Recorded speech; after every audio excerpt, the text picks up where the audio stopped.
Beneath the shimmer of a world obsessed with power, a young woman is traded like a secret no one wants to keep.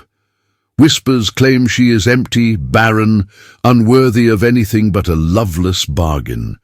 Yet fate trembles on the edge of revelation, because hidden beneath the silk, a heartbeat waits to expose every lie. When desire collides with duty, when cruelty meets courage, one cry will rise strong enough to silence every mocking voice and rewrite the destiny others tried to choose for her. Before we begin, tell me, from where are you listening tonight? And what do you love most about period romances? The danger, the longing, or the impossible choices?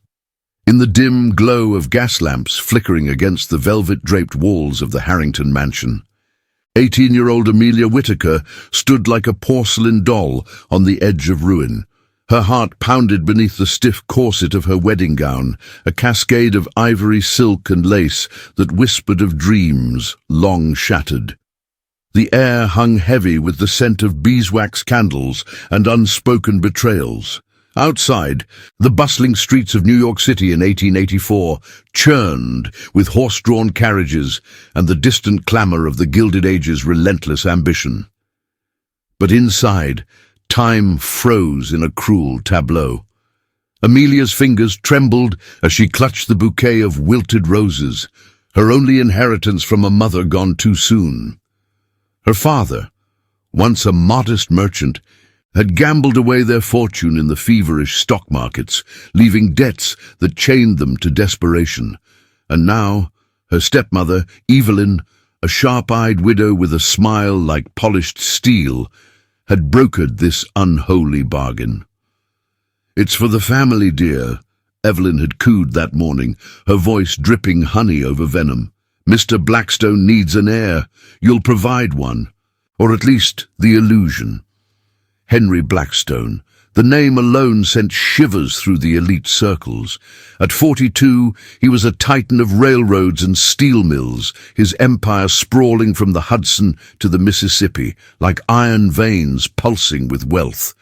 Whispers painted him as a man forged in the fires of ruthless deals, tall, broad-shouldered, with piercing grey eyes that stripped away pretenses. He had buried 2 wives, both unable to bear children, and now sought a third, young, pliable, and barren, or so Evelyn claimed.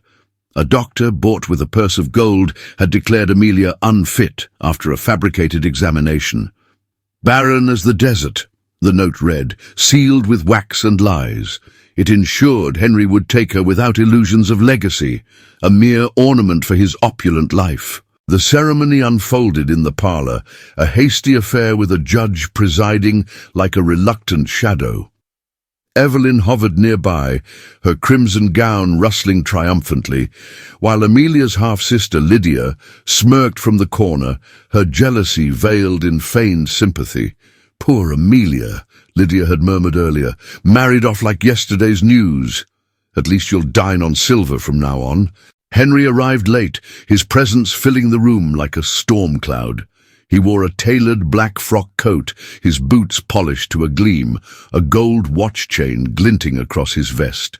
His gaze settled on Amelia, not with the hunger of desire, but the calculation of acquisition. "Miss Whittaker," he said, his voice deep and measured like gravel under carriage wheels. "This arrangement suits us both. No expectations, no airs to complicate matters."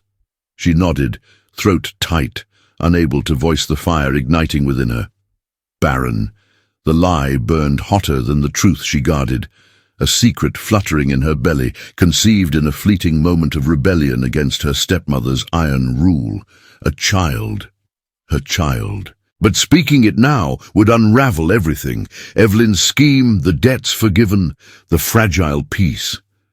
The judge cleared his throat. "Do you, Amelia, take Henry Blackstone as your husband?" Her eyes met his, and in that instant something flickered. Not pity, but a quiet intensity that made her breath catch. "I do," she whispered. Rings exchanged, vows murmured like echoes in an empty hall. The ink dried on the marriage certificate, binding her to a stranger in a world where women were chattel and fortunes were built on broken backs. As Henry led her toward the waiting brougham, Evelyn's laughter tinkled like shattering glass. "To your new life, stepdaughter. May it be as fruitful as we all expect." The door slammed shut, horses clopping into the night. Amelia pressed a hand to her abdomen, hidden beneath layers of taffeta. The city lights blurred through the window, a whirlwind of opportunity and despair. Henry sat silent beside her, his profile etched against the passing shadows. What secrets did he harbor? And how long could she conceal hers before the truth erupted, silencing the mockers forever? But as the carriage rattled on, a deeper dread settled. Rumors swirled of Henry's rivals, cutthroat industrialists eyeing his empire, ready to exploit any weakness. And Evelyn, her grasp on the family purse strings tightened even now, plotting from the shadows. Amelia's new world was a gilded cage, and the bars were closing in. Little did she know the first crack would come at dawn. Word count 872. The first rays of dawn pierced the heavy curtains of the Blackstone mansion, casting long shadows across the marble floors, like fingers accusing the night of its sins. Amelia stirred in the vast four-poster bed, the silk sheets cool against her skin. The room enveloped her in opulence, crystal chandeliers dormant overhead, walls panelled in dark walnut, a fireplace yawning empty. She had barely slept, her mind a whirlwind of the carriage ride's silence. Henry had spoken only once, directing the driver to his estate on the outskirts of the city, where the Hudson River murmured secrets to the waking world. She rose quietly, her bare feet sinking into Persian rugs. The wedding gown lay discarded like a shed skin, replaced by a simple nightgown borrowed from the housekeeper. Her hand instinctively cradled her midriff, where the secret life pulsed faintly.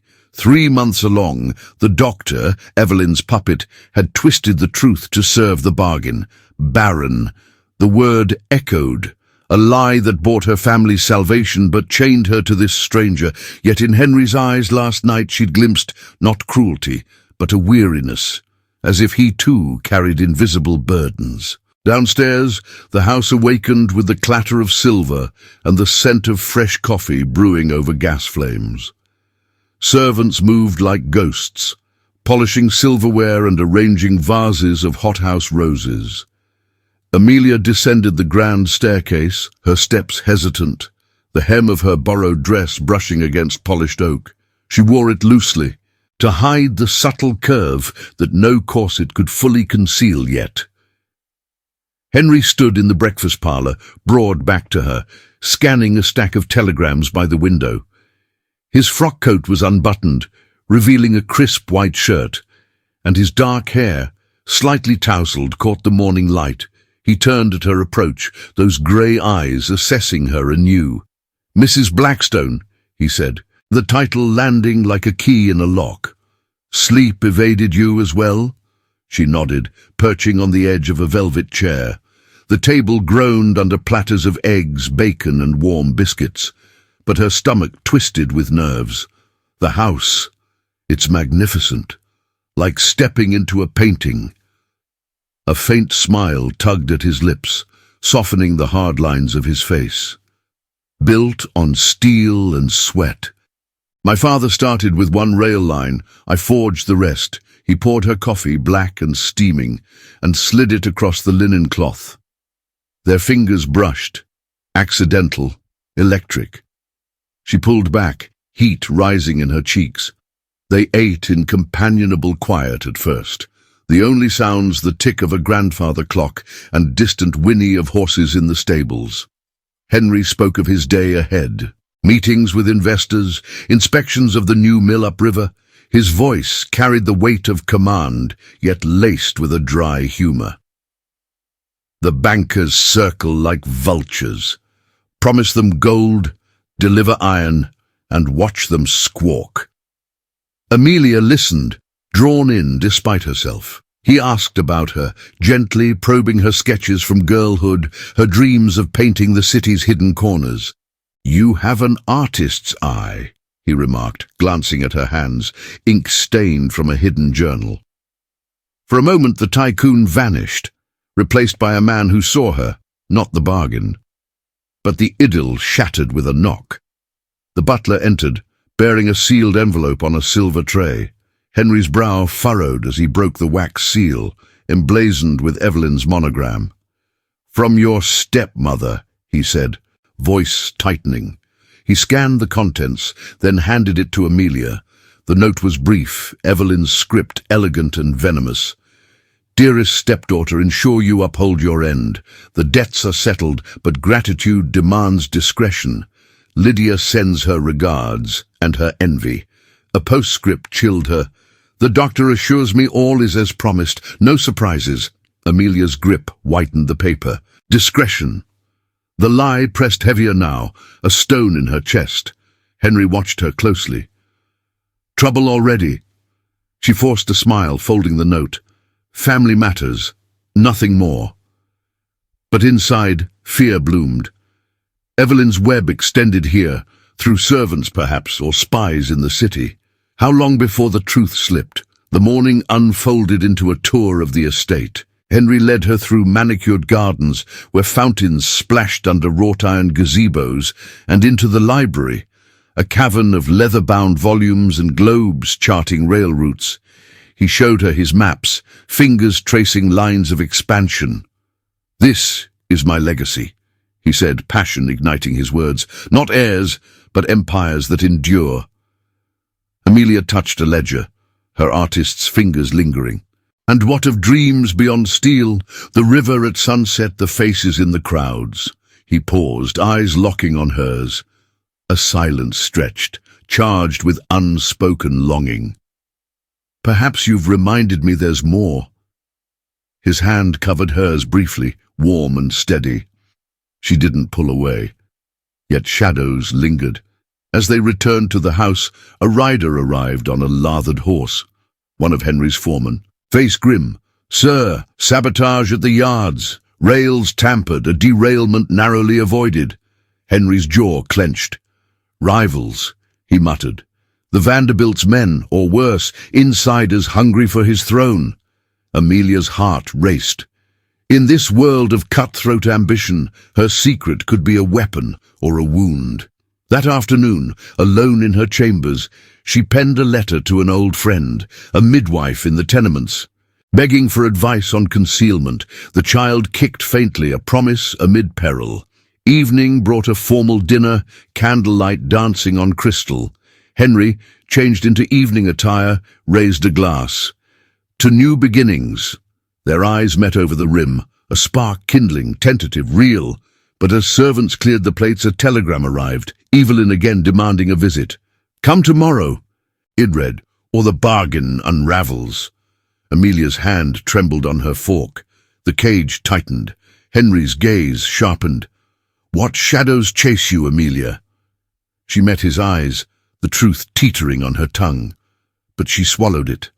For now. Outside, thunder rumbled, promising a storm. And in the distance, a train whistle wailed, like a warning yet to come. The carriage jolted over cobblestone streets, carrying Amelia and Henry through the thickening fog of midday New York. 2 days had passed since Evelyn's telegram, each hour stretching like a taut wire. Henry had insisted on accompanying her to the Whitaker townhouse, his presence a shield she hadn't expected. "No wife of mine faces vipers alone," he'd said that morning, his tone brooking no argument. Now, as the horse's hooves echoed against the rising spires of brownstones, Amelia's gloved hands twisted in her lap. The simple, grey wool gown she wore, high-necked, with modest pleats and a bustle that mercifully disguised her figure, felt like armor, thin and insufficient. Henry sat across from her, his knee brushing hers in the confined space. He scanned a newspaper, headlines blaring of stock fluctuations and labor strikes, but his eyes flicked to her often. "Your stepmother's summons reeks of control," he murmured, folding the pages with a crisp snap. "What hold does she wield?" Amelia hesitated, the secret burning like coals in her chest. Old debts, family ties that bind too tightly? She couldn't tell him yet, not when Evelyn's lies formed the foundation of their union. The child within her stirred, a gentle reminder of the stakes.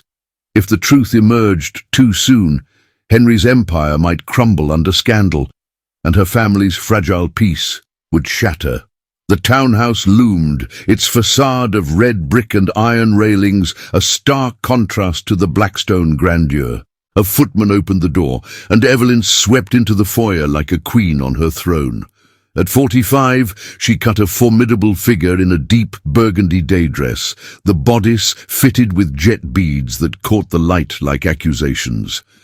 Her hair, piled high in auburn curls, framed a face sharp with calculation.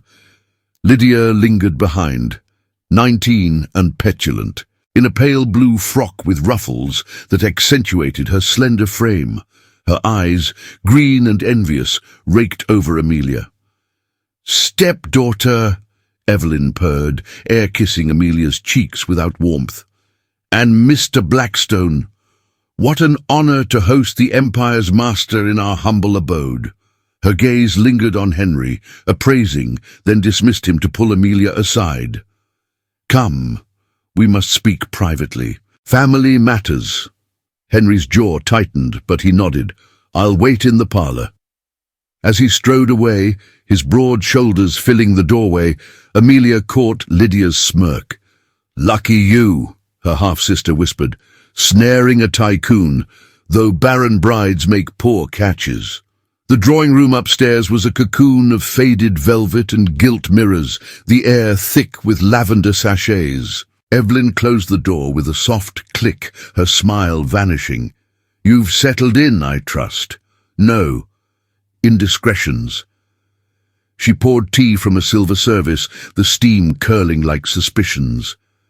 Amelia accepted the cup, her fingers steady despite the tremor inside. "All is well. Henry treats me with respect." A partial truth. Their evenings had unfolded in quiet conversations by the fire, Henry sharing tales of his early days, orphaned young clawing from poverty through sheer will. Last night he'd even laughed, a rare rumble, at her sketch of the Hudson at dusk. A warmth had bloomed between them, fragile as spring frost. Evelyn leaned forward, eyes narrowing. "Respect is fleeting. Remember our agreement. No heirs. The doctor confirmed it. Your womb, empty as a pauper's purse." She paused, sipping her tea. "Lydia needs a match soon. Your marriage secured the funds, but scandals could undo it all." The words struck like a whip. Amelia set her cup down, porcelain clinking. "I understand." But doubt flickered. Evelyn's scheme had painted her barren to avoid Henry's demand for an heir, ensuring the marriage on his terms, companionship without complication. Yet the lie grew heavier, a shadow over every glance exchanged with Henry. Downstairs, voices rose faintly, Henry's deep timbre clashing with the butler's murmur. Amelia excused herself, descending to find him by the window, examining a faded portrait of her late father. "A man of modest ambitions," Henry said softly as she approached, "like mine once were." Evelyn followed moments later, the tension easing into forced civility. Lunch was served in the dining room, a spread of roast pheasant and crystal decanters under the watchful eye of a stern-faced maid, likely Evelyn's spy. Conversation danced around pleasantries, the city's opera season, the latest rail expansions. Henry dominated with ease, his stories of negotiating with robber barons drawing even Lydia's reluctant admiration. "You've built an empire from nothing," Evelyn said, her tone laced with false awe. "Amelia must be a comfort in such trials." Henry's gaze slid to Amelia, warm and lingering. "She is more than that." The words hung, a quiet promise that made her pulse quicken. For a heartbeat, the room faded, the scheming stepmother, the envious sister, leaving only the spark between them. But the respite shattered. A messenger burst in, breathless, clutching a sealed dispatch. "For Mr. Blackstone, urgent from the mills." Henry's face darkened as he tore it open. "Another incident," he growled. "Wires cut, shipments delayed. This is no accident." Evelyn's eyes gleamed with interest. "Rivals, no doubt. The Vanderbilts played dirty." As Henry rose to leave, pulling Amelia with him, Lydia cornered her in the hall. "Enjoy your gilded cage," she hissed. "But barren women don't last. Mother says you'll be cast aside by winter." The carriage ride home was silent at first. The city's clamour, vendors hawking papers, newsboys shouting of Wall Street woes, muffled by the fog. Henry broke it finally. "Your family. They plot more than they reveal." His hand found hers, squeezing gently. "Trust me, Amelia.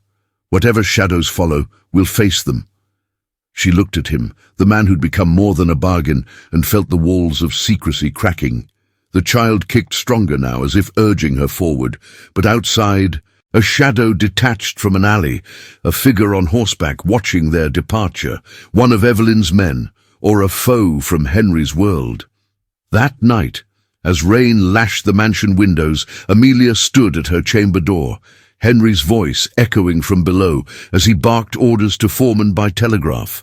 The truth clawed at her throat. Tomorrow, she vowed, she'd confide, at least part of it. Yet sleep brought dreams of derailments and mocking laughter, and a whisper of betrayal that chilled deeper than the storm.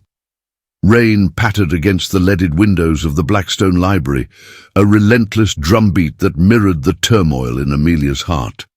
3 days had blurred since the tense luncheon at the Whitaker townhouse, each one weaving their lives tighter, Henry's hand lingering on hers during quiet suppers, his stories of frontier rail lines painting him not as a cold magnate, but a man shaped by loss. Yet the shadows lengthened. Reports of sabotage piled up. Tampered tracks near the Hudson Yards, a warehouse fire blamed on faulty lanterns but reeking of arson. Henry's rivals circled, and Evelyn's spies, she suspected, whispered in the ears of footmen. Amelia paced the room now, her afternoon gown of soft lavender muslin swishing softly, the modest collar framing her neck like a secret kept. The fabric, chosen for its loose fit, hid the growing swell of her belly. 4 months now, the child an insistent flutter that both thrilled and terrified. She traced the spines of leather-bound atlases, seeking solace in their maps of uncharted territories, much like her own uncertain path. The door creaked open, and Henry entered, shrugging off his damp greatcoat. Water droplets clung to his dark hair, and his grey eyes, usually so steady, held a storm of their own. "The foreman confirm it," he said, voice low and edged with gravel. "Someone's feeding information to the Vanderbilts. A leak in my inner circle." He poured brandy from a crystal decanter, the amber liquid glinting in the gaslight, and offered her a glass of sherry instead. "You look troubled. Is it the weather or something more?" She accepted the drink, their fingers brushing again, that now familiar spark that sent warmth through her veins. "The rain. It reminds me of home. Before everything changed." A half-truth. The real ache was Evelyn's latest missive, delivered by courier that morning, a veiled threat about maintaining appearances, with a postscript hinting at Lydia's upcoming betrothal, funded by Blackstone gold. The stepmother's greed knew no bounds. Henry settled into a wing-back chair by the fire, the flames crackling as he stoked them with a poker. "Home," he echoed, staring into the blaze. "I lost mine young. Father died in a mill accident, crushed under machinery he built himself. Mother followed soon after, broken by grief." His words hung heavy, a rare vulnerability cracking his armored facade. "I swore I'd never let weakness undo me. But you've stirred old dreams, Amelia, of a life beyond ledgers and locomotives." Her breath caught. She sank onto the ottoman near him, the fire's glow casting golden highlights on his strong jaw. "And what dreams are those?" she asked softly, her voice a tentative bridge. He reached out, tucking a stray curl behind her ear, his touch gentle as a whisper. "A partnership. Laughter in these halls. Perhaps even." He trailed off, eyes searching hers with an intensity that made her pulse race. For a moment, the world narrowed to that gaze, the air thick with unspoken possibility. No grand declarations, just the quiet build of affection, like embers catching. But the moment fractured with a sharp rap at the door. The butler entered, face pale as parchment. "Sir, a visitor, Miss Lydia Whittaker, unannounced." Amelia's stomach twisted. Henry rose, his hand steadying her shoulder. "I'll handle this." He strode out, leaving her to compose herself by the hearth. Voices drifted from the foyer, Lydia's shrill tone cutting through the butler's murmurs. Amelia slipped to the doorway, peering into the shadowed hall. Lydia stood there, drenched from the downpour, her blue velvet cloak dripping onto the mosaic tiles. At 19, she was a vision of calculated allure, her golden hair pinned with pearls, but her eyes burned with spite. "I must see Amelia," she demanded. "Family emergency." Henry blocked her path, arms crossed. "Your sister is resting. State your business." Lydia's lips curled. "Resting? From what? Playing house with a man who buries wives. Mother sent me. The debts. They're resurfacing. Creditors circling like sharks." A lie, Amelia knew, but one laced with Evelyn's poison. Henry's expression hardened. "The agreement stands. Funds transferred last week. If your mother schemes more, she'll find my lawyers unforgiving." Lydia stepped closer, voice dropping to a venomous hush. "Unforgiving. Like how you'll discard Amelia when her barrenness proves true. Mother warned her." Enough. Henry's command silenced her, but Amelia's blood ran cold. She emerged then, gown whispering. "Lydia, what truly brings you here?"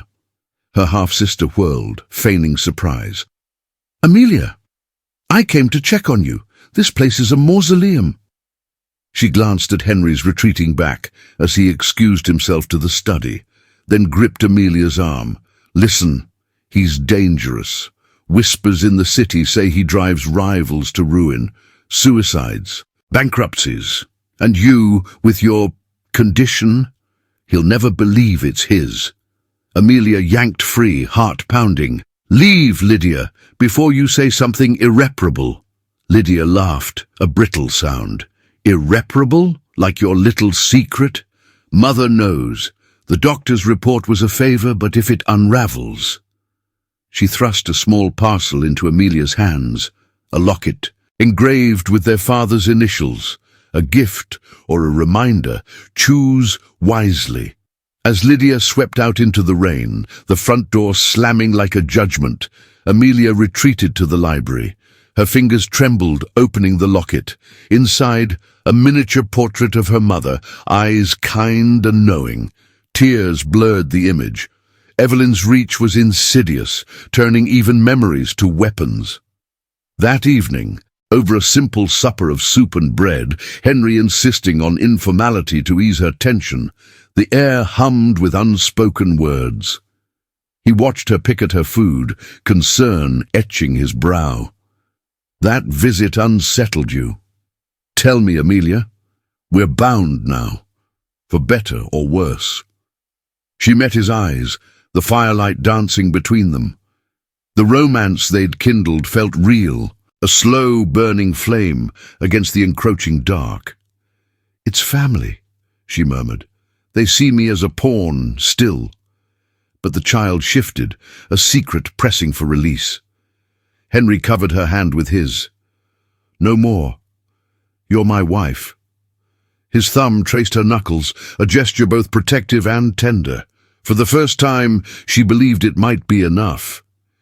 Yet as night fell, a telegram arrived in the study, Henry's face ashen upon reading it. "The mills," he whispered. "A full shutdown. Union agitators or worse. Evelyn's doing?" He crumpled the paper, eyes blazing. Amelia stood, resolve hardening. Tomorrow, she'd confess. But outside, lightning cracked, illuminating a figure in the garden shadows. Watching, waiting. The storm was far from over. The gas lamps along Fifth Avenue cast wavering pools of light on the slick pavement, turning the evening into a mosaic of shadows and secrets. 4 days had slipped by since Lydia's stormy intrusion, each one layering fresh cracks in the fragile peace of the Blackstone household. Amelia moved through the days like a ghost in silk, her morning gown of pale green taffeta whispering against the polished floors as she wandered the conservatory. Orchids bloomed in exotic profusion, under glass panes fogged by the city's perpetual haze, their petals a vivid reminder of beauty thriving amid confinement. She pressed a hand to her abdomen, where the child now danced with insistent vigor. 5 months along, the curve impossible to ignore without the aid of carefully draped shawls and loose bodices. The lie of barrenness weighed heavier, a chain forged in Evelyn's deceit, yet the budding affection with Henry tempted her to shatter it. He had been a constant presence, his routine bending to include her. Mornings brought shared breakfasts in the sunlit solarium, where he'd recount the latest dispatches from the rail yards, repairs underway after the shutdown, foremen doubling shifts under lantern light. His voice, deep and resonant, wove tales of iron tracks snaking through untamed wilderness. And in those moments, Amelia glimpsed the boy he'd been, eyes alight with ambition rather than the steel of survival. "The rails connect us all," he'd say, buttering a scone with deliberate care, from tenement to mansion, one line at a time. She'd smile, her sketches of the estate's gardens piling up on the sideboard, and once he'd taken her pencil, adding a rough locomotive to her drawing of the Hudson.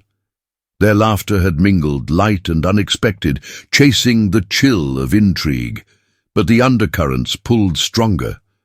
That afternoon, as Amelia sorted linens in the linen closet, a task to steady her nerves, a maid approached, eyes downcast, bearing a folded note on crisp stationery. "From the mistress's courier, ma'am. Slipped in with the deliveries." Amelia's pulse quickened, Evelyn's seal unbroken. She retreated to her chambers, unfolding the missive by the window overlooking the river's sluggish flow. "Dearest Amelia," it read, the ink flowing like venom. "Lydia's betrothal nears, but whispers of your irregularity reach me. The doctor stands by his word, yet discretion falters. Visit soon, or the creditors revive old claims. Your father's legacy hangs by a thread. No signature, but the threat coiled clear. Evelyn's greed extended tentacles, using the family's tarnished name to squeeze more from Henry's coffers." Amelia crumpled the paper, flames devouring it in the grate. How much did she know? The child's existence was a spark that could ignite the powder keg of their marriage. Dusk brought Henry home early, his face etched with fatigue from a day of tense negotiations at the exchange. He found her in the drawing room, staring at the hearth's dying embers. "You've the look of a woman carrying the world's weight," he said, shedding his overcoat and drawing her into an armchair beside him. The room glowed with the soft flicker of oil lamps, tapestries of hunting scenes softening the walls. He poured mulled wine from a silver ewer, the spices warming the air, cinnamon and cloves, a rare indulgence. She sipped, the liquid steadying her. Family shadows lengthen. Evelyn demands more, always more. The words escaped before she could cage them, a partial confession that hung between them. Henry's brow furrowed, his large hand enveloping hers. "She's a spider in silk, spinning webs from afar. But here, you're safe." His thumb traced circles on her palm, a gesture intimate and reassuring. The fire crackled, and for a breath, silence wrapped them like a cloak. Then softly, "I've never spoken of my first wife, Eliza. She dreamed of children, but fate denied us. When she passed, it hardened me. His grey eyes met hers, vulnerable in the lamplight. With you, it's different. You see the man, not the magnate. Amelia's heart swelled, the romance unfurling like a rose in sunlight. Slow, petal by petal, she leaned closer, her head resting briefly on his shoulder, inhaling the faint scent of coal smoke and sandalwood from his collar. And you see me, Henry, not the bargain, but the woman. Their lips brushed in a tentative kiss, chaste yet charged, sealing a promise amid the peril.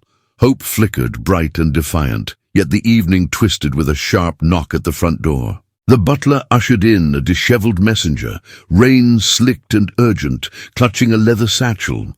For Mr. Blackstone, from the Vanderbilt offices, delivered by hand.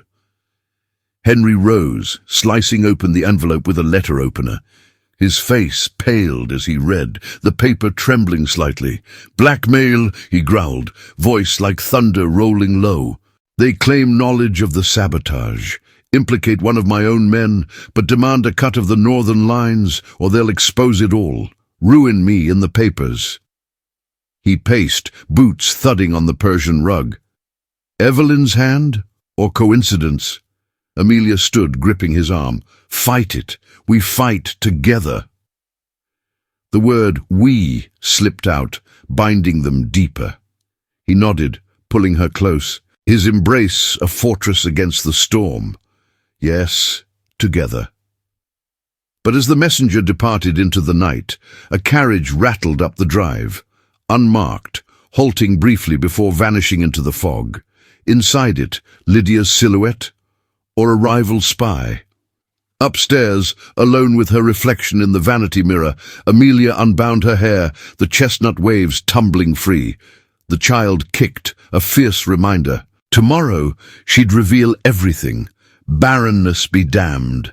But a floorboard creaked in the hall, footsteps retreating. Someone listened. The walls had ears, and the truth edged closer to the flame. The morning sun filtered through the lace curtains of the Blackstone conservatory, gilding the fern fronds and casting intricate patterns on the tiled floor. 5 days had woven since the blackmail telegram, each one a delicate thread pulling Amelia deeper into Henry's world and her own unraveling secrets. She sat on a wrought iron bench, amid the humid air thick with the scent of jasmine and damp earth, her fingers idly tracing the veins of a broad leaf. The gown she wore, a soft chambray day dress with a high neck and flowing skirt, allowed her to breathe easier now, the fabric yielding to the unmistakable roundness of her belly. 6 months. The child moved like a secret storm within, demanding acknowledgement, yet she clung to silence, fearing the shatter it might bring. Henry's footsteps echoed from the adjoining hall, steady and purposeful. He appeared in the doorway, sleeves rolled to his elbows, a ledger tucked under one arm. The sight of him, hair slightly dishevelled from an early ride to the stables, shirt open at the collar, stirred something warm and insistent in her chest. "Lost in the greenery again?" he asked, his voice a low rumble that cut through the quiet.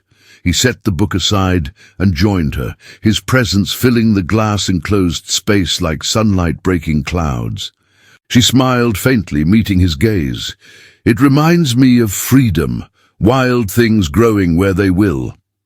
Her hand rested on her lap, inches from where his might reach. These past days had deepened their quiet intimacy, stolen moments in the library where he'd read aloud from Dickens, his baritone wrapping around her like a shawl, evenings on the veranda, watching fireflies dance over the Hudson as he spoke of expanding lines to Chicago, dreams laced with a boyish fire she'd never expected. He took her hand then, lifting it to his lips in a gesture both courtly and tender. "And you? Growing wild in my ordered world?" His grey eyes held hers, searching, the weight of unspoken questions hanging between them. The kiss on her knuckles lingered, sending a shiver through her. No grand passions, but this steady, building like the rails he laid, mile by mile. Before she could respond, a servant cleared his throat from the threshold. "Sir, the investigator you summoned has arrived. In the study." Henry's jaw tightened, the warmth fading to steel. The blackmail had festered. He'd hired a discreet detective from the city, a former Pinkerton man with a reputation for unearthing buried truths. "Stay here," he murmured to Amelia, squeezing her hand once more. "This storm is mine to weather." But curiosity and fear propelled her after him minutes later, footsteps soft on the Persian runners. She paused outside the study door, the murmur of voices seeping through the oak panel. Henry's tone was clipped, commanding. "What have you found, Harlan?" The detective's reply was gravelly, laced with cigar smoke. "Your rivals are bold, Mr. Blackstone. The Vanderbilt's agents tampered with the tracks, but someone's tipping them. Your own clerk, Jenkins, pocketed a bribe. As for the fire, arson, traces of kerosene not from your lamps." A pause, papers rustling. "And this Whitaker woman, your wife's stepmother, she's been meeting with a Vanderbilt solicitor in the Bowery. Whispers of leverage through family debts, old gambling markers from her late husband, your father-in-law." Amelia's breath hitched. Evelyn. The web tightened. Her stepmother, not content with the marriage bargain, now weaving sabotage into Henry's empire for more gold. Indignation burned hot in her veins, a fierce protectiveness for the man who'd become her anchor. Henry's chair scraped back. "Cut the snake's head. Jenkins dismissed by noon. And Evelyn, watch her closely. No moves without proof." The door swung open then, and Amelia stepped back, feigning interest in a vase of lilies. Henry emerged, spotting her immediately. "Eavesdropping, wife?" There was no anger, only a wry curve to his lips. "Overhearing," she corrected, heart pounding. "If it's family poison, it touches me too." She followed him to the window, where the river gleamed like molten silver. "Evelyn's greed. It's devouring everything." He turned to her, cupping her face gently, thumbs brushing her cheeks. "Then we'll excise it together." His forehead rested against hers, the closeness intimate, charged. For a heartbeat the world hushed, the child's flutter, the distant clatter of a passing train, all fading to the rhythm of their shared breath. The romance bloomed fuller now, a quiet vow in his touch, her hand pressing over his heart. Yet the fragile peace splintered with the arrival of a carriage in the drive, its wheels crunching gravel.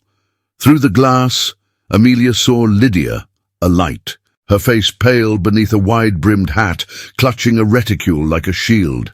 No announcement, she burst into the foyer, voice shrill. "Amelia, Mother sent me. Urgent. The creditors are at the door again. She needs more funds, or the house falls." Henry stepped forward, blocking the hall. "Enough games, Miss Whitaker. Your mother's schemes end today." But Lydia's eyes darted to Amelia, widening with something like fear or calculation. "It's not a game," Lydia pleaded, voice breaking. "Father's debts, they're real, and you—" She faltered, glancing at Amelia's midsection, the loose gown no longer fully concealing. "You're with child? Mother lied? Oh God, she'll destroy us all." The words hung, a thunderclap. Henry's gaze snapped to Amelia, shock rippling across his features. The secret teetered on the edge, the air thickening with betrayal's shadow. Amelia's hand flew to her belly, protective. Lydia's revelation cracked the dam, but whose hand truly turned the knife? Outside, the detective's shadow lingered by the gate, notebook in hand, and in the distance, another carriage approached, Evelyn's crest glinting on the door. The confrontation loomed, ready to unleash the storm. The foyer of the Blackstone mansion echoed with the sharp intake of breaths, the air suddenly thick as the Hudson fog rolling in from the river. Lydia's words lingered like smoke from a derailed locomotive, curling around the polished banister and the crystal vase on the side table. Amelia stood frozen, her hand still pressed to the swell of her belly, the chambray gown suddenly feeling as transparent as glass. 6 months of secrecy, woven into the fabric of their fragile union, now unraveled in a single spiteful gasp. Henry's grey eyes widened, the shock etching lines deeper into his face, but it was not fury that flashed there, more a dawning realization, like sunlight piercing storm clouds. He turned to Amelia slowly, his broad frame blocking Lydia from view, as if shielding her from the half-sister's venom. "Is it true?" His voice came low, not accusing, but laced with a quiet urgency that made her knees weaken. The detective hovered at the threshold, notebook half raised, forgotten in the moment's gravity. Amelia swallowed, her throat dry as autumn leaves. The child's flutter inside her seemed to pause, waiting. "Yes," she whispered, the confession spilling out like a long-held breath. "From before us, Evelyn knew. She lied to you to secure the marriage, declared me barren to avoid demands for an heir." Tears pricked her eyes, not from fear, but from the weight lifting, even as new peril loomed. Henry's empire, built on iron will, now faced a scandal that could twist rails and fortunes alike. He stepped closer, his hand reaching for hers, fingers intertwining with a gentleness that belied his Tycoon's reputation.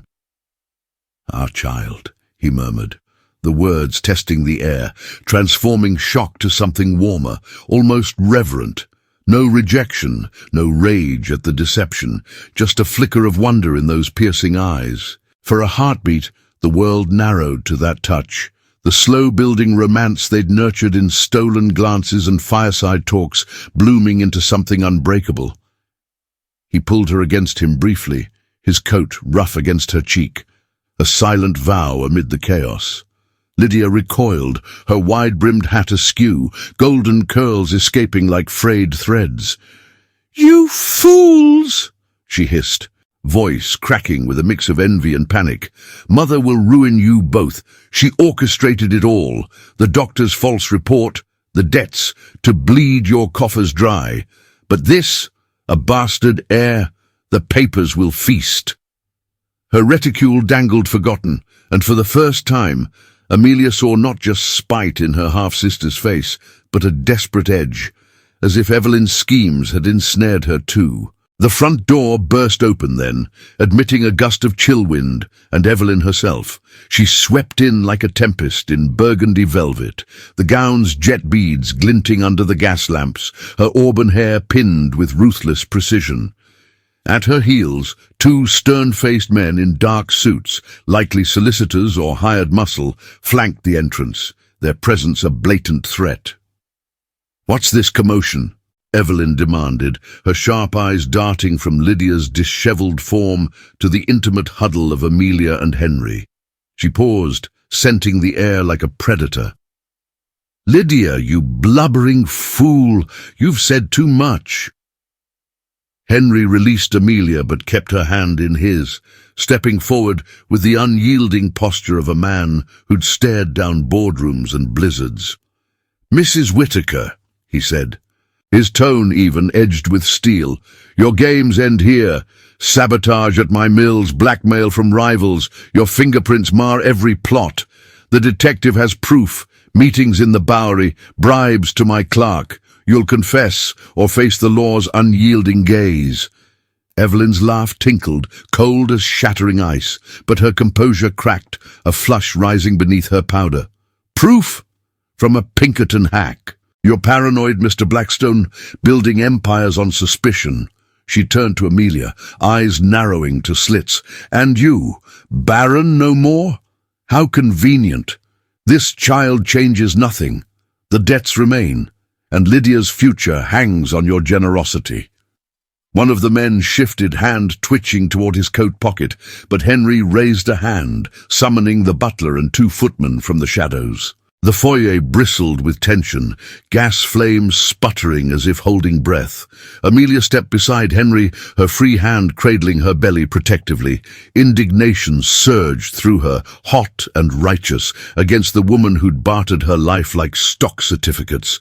"No more, Evelyn. Your lies chained us, but they break today. The child is mine, ours, and you'll not touch it." The words empowered her. The romance with Henry, a steady flame against the stepmother's chill. Lydia whimpered, sinking onto a hall chair, her bravado crumbling. "Mother, please, I didn't mean—" Evelyn advanced, skirts rustling like whispers of conspiracy.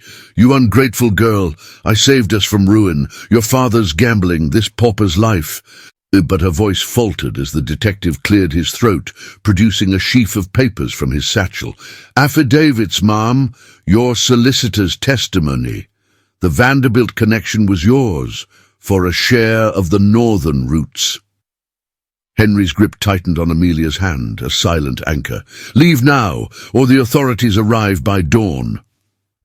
The words hung, a promise of justice long denied. Evelyn's face twisted, hatred flashing before she spun on her heel, beckoning her men and a tearful Lydia. "This isn't over," she spat, the door slamming behind them like a final judgment. Silence fell, broken only by the tick of the hall clock. Henry turned to Amelia, cupping her face, his thumb brushing away a stray tear. "You should have told me sooner," he said softly. No reproach, only depth in his gaze. "But now, we face it together. Our family." He leaned in, their lips meeting in a kiss deeper than before. Tender, affirming, the slow kindle of love igniting fully amid the ruins of deceit. Yet, as they retreated to the drawing room, a servant approached with a telegram, face grim. "From the yard, sir, another derailment, deliberate, and a note. The heir won't save you." Evelyn's parting shot, or a rival's escalation. The night deepened, shadows lengthening, the true storm just breaking. The gas lamps in the drawing room flickered like hesitant witnesses, casting elongated shadows across the brocade wallpaper as Henry crumpled the telegram in his fist. The paper's edge bit into his palm, but he barely felt it. His mind raced ahead, calculating the derailment's cost in shattered rails and shattered trust. Amelia stood beside him, her hand still warm in his from their kiss, the child's presence now a shared secret that bound them tighter than any vow. Yet the note's words, "The heir won't save you," hung in the air like a noose, Evelyn's venom or a rival's blade. It mattered not. The threat coiled around their fragile joy. "Stay here," Henry murmured, his voice a low command laced with concern. He released her reluctantly, striding to the bell pull. The butler appeared swiftly, face etched with the mansion's perpetual vigilance. "Summon the carriage, and rouse Harlan, the detective. We'll ride to the yards at once." As the servant nodded and vanished into the corridors, Henry turned back to Amelia, his grey eyes softening in the lamplight. "This ends tonight. No more shadows." She shook her head, stepping closer, the chambray gown rustling softly. "Not without me. If it's aimed at our child, I face it too." Her chin lifted, defiance sparking in her hazel eyes, a far cry from the trembling bride of weeks ago. The confession had liberated her, transforming fear into resolve, and in Henry's gaze she saw the same shift. The Tycoon yielding to the husband, his broad shoulders no longer a barrier but a bulwark. He hesitated, then nodded, pulling her cloak from a nearby chair, wool lined with satin, its hood framing her face like a portrait. Together then, the word carried weight, echoing their earlier vow. The romance they'd nurtured through whispers and touches, now forged in fire. Outside, the night air bit sharp, carrying the distant rumble of thunder over the Hudson. The carriage waited, lanterns swaying, horses stamping impatiently on the gravel drive. Harlan arrived moments later, mounting a spare horse with the grim efficiency of a man who'd chased ghosts through Bowery alleys. The journey blurred into a tense symphony of hoofbeats and rattling wheels, the city's outskirts giving way to the rail yard's industrial sprawl. Smokestacks loomed like sentinels against the starry sky, their iron skeletons silhouetted by sporadic flares from workers' torches. Derailment. The word evoked visions of twisted metal and lives upended much like their own. Henry leaned forward as they neared, pointing to a cluster of lanterns bobbing amid the tracks. There, foremen already at work. They dismounted amid the acrid scent of coal and oiled steel, the ground vibrating underfoot from idling locomotives. Harlan led the way, his lantern cutting through the gloom to reveal chaos. A freight car tilted perilously, its wheels mired in gravel, splintered ties scattered like broken bones. Workers milled, faces smudged with soot, murmuring of sabotage, bolts loosened, a signal lamp doused deliberately. One foreman approached Henry, cap in hand, his voice urgent. "Sir, it happened an hour past. Cargo intact, but the line's down till dawn. Found this wedged in the switch." He held out a scrap of cloth, stained and torn. Burgundy velvet, embroidered with a monogram that twisted Amelia's gut. E.W. Evelyn, the stepmother's gown from the confrontation. Or a plant. Indignation flared in Amelia's chest, hot and unyielding, against the woman who'd bartered her life and now struck at its heart. "She's desperate," she whispered to Henry, clutching his arm. "Lydia's betrothal, the debts, it's all crumbling for her." Henry's jaw clenched, but he waved the foreman back, turning to Harlan. "Trace this, every shadow, every courier from the Whitaker house." The detective nodded, vanishing into the night with two trusted men, their footsteps crunching away toward the river path. For a moment, Henry and Amelia stood alone amid the wreckage, the vast yard a cathedral of iron and ambition. He drew her aside, under the shelter of a loading shed, his coat enveloping her against the chill. "She won't touch you, or our child." His hand rested lightly on her belly, the first time he'd done so consciously, a tentative bridge to the life they'd unwittingly created together. The touch sent a warmth through her, deeper than any flame, their eyes locking in silent promise. No grand oaths, just this quiet intimacy, building like the empires he forged. A shout pierced the night, Harlan returning, breathless, lantern swinging. "Tracks lead to the old Whitaker warehouse, sir. Abandoned, but fresh boot prints. And this—" He thrust forward a crumpled letter, ink still damp. "Slipped under the door, for you." Henry snatched it, unfolding the single sheet under the lantern's glow. Evelyn's script, elegant and poisonous. "The air is a lie that unmakes us all. Yield the northern lines, or the next derailment carries passengers. Your wife knows the cost of secrets." Amelia read over his shoulder, her blood turning to ice. Blackmail entwined with threat, Evelyn allying with the Vanderbilts to carve his empire. "We go to her now," Henry growled, crumpling the note. "End this before dawn breaks." But as they turned toward the carriage, a low whistle echoed from the shadows. A signal? Harlan spun, drawing a concealed revolver, but the night swallowed the sound. No assailant emerged, only the wind rattling loose chains. The ride back was fraught, silence broken by Henry's terse plans. Lawyers by morning, constables if proof solidified. Amelia leaned against him, exhaustion mingling with resolve, her head on his shoulder. "We'll prevail," she murmured, his arms circling her protectively.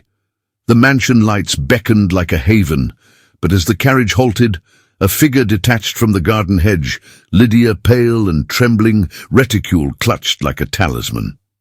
"Wait," she called, voice cracking. "Mother's unhinged. She sent me to warn you or trap you. I don't know anymore." Her eyes darted, fear etching her youthful face. Betrayal or redemption? The door to the foyer swung open, inviting them in, but the shadows seemed to deepen, whispering of traps yet unseen. And in the distance, another train whistle wailed closer now, a harbinger of the confrontation to come.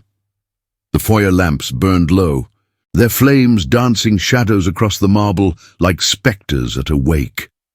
Lydia hovered on the threshold, her reticule twisted in white-knuckled hands, rain dripping from her cloak onto the tiles. The night air clung to her, carrying the scent of wet wool and desperation. Henry paused mid-stride, his arm still around Amelia's waist. A protective barrier against the chill that seeped deeper than the weather. "Speak plain, Miss Whittaker," he said, voice steady as forged steel. "Your mother's traps have worn my patience thin." Lydia's eyes, wide and haunted, flicked between them, landing on Amelia's belly, then away as if the sight scorched. "She's lost her mind," she whispered, stepping inside as the butler closed the door with a soft thud. "After you left the yards, she ranted in the parlour about the child ruining her plans, the Vanderbilts pulling back. She sent me here to lure you out. Say the constables wait at the Whittaker house with warrants for your arrest. Lies, all of it, but she's armed the solicitors, barricaded the doors. If you go—" She saw Amelia's heart hammered, indignation rising like bile against Evelyn's endless machinations. The woman who'd sold her like chattel now orchestrated violence from the shadows, all for a fistful of gold and a daughter's dowry. She'd kill for spite? Amelia's voice cracked, but resolve hardened it. Henry's grip tightened, his thumb tracing soothing circles on her side. A silent anchor in the storm. "Not kill," Lydia stammered, sinking onto the hall bench, "but corner you. The derailment was her doing. Paid a yard hand to loose the bolts, blamed your rivals to force a buyout. The note. I saw her write it." Tears streaked her face, smudging coal. For the first time, envy cracked, revealing a girl trapped in her mother's web. "I helped at first, delivered messages, spied on the servants, but the child, it's innocent. Forgive me or don't. Just stay away." Henry's jaw clenched, grey eyes narrowing. He released Amelia gently, striding to the telephone. "No, wait." The era's limits bound him. Instead, he barked orders to the butler. "Rouse the stable hands. Arm them with lanterns and clubs. Harlan, fetch him from the study." The detective appeared moments later, revolver holstered, nodding grimly. "We're ending this at dawn," Henry declared. "No more games." But Amelia stepped forward, hand on his arm. "We go now, before she flees or strikes again." The romance between them, once tentative glances over candlelight, now fueled her courage, a partnership forged in fire, his strength bolstering hers. He searched her face, then nodded. Together, always. The carriage tore through the pre-dawn streets, wheels slick on cobblestones, the Hudson a black ribbon under starless sky. Lydia rode beside Harlan, spilling details in hushed bursts. Evelyn's alliance with the Vanderbilt underling, bribes funneled through the old warehouse, plans to frame Henry for the sabotages and seize control of the rail lines. Indignation burned in Amelia's chest, a fierce blaze against the stepmother's betrayal, not just of her, but of blood and trust. Evelyn, who'd cooed false affection while twisting knives, deserved the fall. The Whittaker townhouse loomed, windows aglow like wary eyes. No constables waited, only silence, broken by the creak of the iron gate. Henry dismounted first, helping Amelia down, his hand lingering on hers. "Stay behind me." But she shook her head, the child's kick urging her on, a life worth defending. They breached the door, unlocked, a trap sprung open. The foyer stretched dim, gas jets turned low, the air thick with cigar smoke and fear. Evelyn stood at the parlour archway, flanked by her two men, one clutching a ledger, the other a concealed bulge under his coat. Her burgundy gown hung rumpled, hair escaping pins, the queen unthroned. "So, the happy family arrives," she sneered, voice laced with false poise. "With bastard in tow, Lydia's betrayal stings but predictable." Henry advanced, Harlan at his flank, revolver drawn but low. "Your schemes unravel, Evelyn." The yard hand confessed, your gold in his pocket. The Vanderbilts wash hands of you. Their solicitor turned state's evidence hours ago. He tossed the incriminating cloth scrap at her feet, the monogram mocking her. Blackmail, arson, sabotage. The law closes in. Evelyn's laugh shattered, brittle and wild. Law? For a widow clinging to scraps? Your empire's built on the same crushed workers, buried wives. Her eyes locked on Amelia, venom pure. And you, barren whore, carrying some tenement spawn, I gave you silver plates, you repay with scandal. The words ignited Amelia's fury, a peak of raw indignation surging through her. She stepped forward, voice clear and unyielding. You gave nothing but chains, lied to bind me, schemed to bleed Henry dry. This child's silence is your laughter forever. Henry's hand found her back, steadying, their unity a wall against the venom. Evelyn lunged then, snatching a letter opener from a side table, but her man hesitated, eyes on Harlan's gun. Chaos erupted. The solicitor bolted for the back stairs, the armed thug drawing a pistol too slow. Harlan fired a warning shot into the ceiling, plaster raining like judgment. Evelyn froze, the blade clattering free. It's over, Henry growled. Yield, or the constables drag you at dawn. Defeat crumpled her, shoulders slumping as Lydia emerged from the shadows, whispering, Mother, stop. The stepmother's empire of deceit collapsed, tears carving paths through her powder. No blows landed, no blood spilled, just the quiet click of irons as Harlan bound the men, the law summoned by messenger to haul the guilty away. Evelyn's glare burned last on Amelia, silenced at last. Dawn broke as they departed, pink light gilding the townhouse like mercy withheld. In the carriage, Henry pulled Amelia close, his lips brushing her forehead. It's done. Our future begins. Joy crested. Euphoric and cathartic, the villain fallen, secrets bared, love triumphant, the child stirred as if cheering, yet as the wheels turned homeward, a faint whistle echoed from the rails, rebuilding underway, but whispers of lingering rivals lingered in the wind. Peace, hard won, but watchful. 10 years had woven their gentle threads through the Blackstone legacy, transforming the Iron Empire into a tapestry of steel and serenity. The Hudson River, ever faithful, lapped at the expanded estate's shores, where manicured lawns now stretched to a private dock, and the mansion's wings had grown to cradle a family that defied the old shadows. It was 1894, and the world beyond churned with electric innovations and labor upheavals. But here, in the heart of Henry's domain, time moved to the rhythm of laughter and locomotive whistles fading into memory. Amelia stood on the veranda, her hand resting on the smooth oak railing worn soft by sun and salt air. At 28, she carried herself with the quiet grace of a woman who'd stared down tempests and emerged blooming.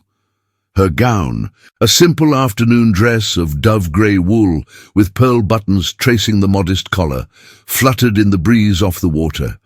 No longer confined by corsets or secrets, her figure spoke of lives given and joys claimed. 3 children now with the eldest, a boy of 9 named Elias, after Henry's long-lost mentor, racing across the grass with his siblings. Elias, dark-haired and sturdy like his father, chased his sisters, 7-year-old Clara and 5-year-old Rose, their skirts hitched high as they darted among the rose bushes. Laughter pealed, bright as the chimes of the grandfather clock inside. "Catch me if you can," Clara called, her curls bouncing, a miniature of Amelia's own. The children were the living echo of that first cry, the one that had silenced Evelyn's mockery a decade past.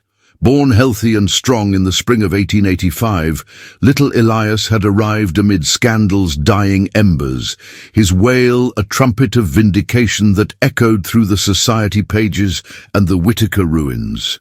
Henry emerged from the study doors, his steps measured but lighter than in the derailment days.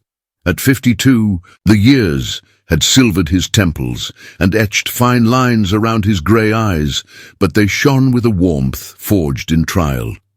His frock coat hung open over a crisp vest, The gold watch chain, a gift from Amelia on their 5th anniversary, glinting in the afternoon sun. He paused beside her, his hand finding the small of her back, a touch as familiar and steady as the rails he'd laid across the continent. "They're wild today," he murmured, voice deep and resonant, laced with that dry humour she'd come to cherish. Like their mother, sketching dreams in the garden instead of lessons. She turned, her hazel eyes meeting his, the spark that had kindled in carriage rides and fireside confessions now a steady flame. And like their father, building empires from chaos. She leaned into him, the simple intimacy of their days a far cry from the bargain-born union of 1884. Their love had deepened slowly, petal by petal, through nights of shared burdens and mornings of quiet vows. No grand gestures, but this, his arm around her waist, watching their world unfold. The children tumbled toward them, breathless and mud-streaked. "Papa, tell the rail story again," Elias demanded, tugging Henry's sleeve. Henry chuckled, scooping Rose onto his shoulder with ease born of practice. "The one where the big engine outran the storm." "Very well, but only if you promise to wash before supper." As he spun tales of heroic locomotives braving blizzards, embellished for young ears, Amelia watched, her heart full. The boy who'd clawed from poverty now cradled his legacy not in ledgers alone, but in these small souls. Evelyn's shadow had faded like ink in sunlight. Tried and convicted on charges of conspiracy and fraud in the months after the confrontation, she'd been sentenced to 5 years in a women's reformatory upstate. Her schemes unraveling in courtrooms packed with reporters hungry for Gilded Age scandal. Released broken and penniless in 1890, she'd vanished into the city's underbelly, whispers placing her in a Bowery boarding house, scraping by on mending hems.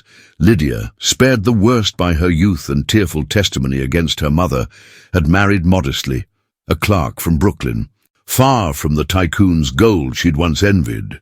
They lived quietly in Queens, with 2 children of their own, occasional letters from Lydia carrying notes of regret and distant warmth. "She paid dearly," Amelia often said without bitterness. Justice had come, not in vengeance, but in the quiet triumph of lives rebuilt. Henry's empire had flourished, the sabotages quelled with Harlan's unyielding pursuit. The detective now a trusted advisor, his Pinkerton days traded for a Blackstone retainer. The Vanderbilts had backed off, their underling exposed and disgraced, leaving Henry to expand lines westward, his name synonymous with progress rather than peril. Yet he'd softened the edges, better wages for workers, a fund for mill widows, echoes of the vulnerabilities he'd shared with Amelia those rainy nights.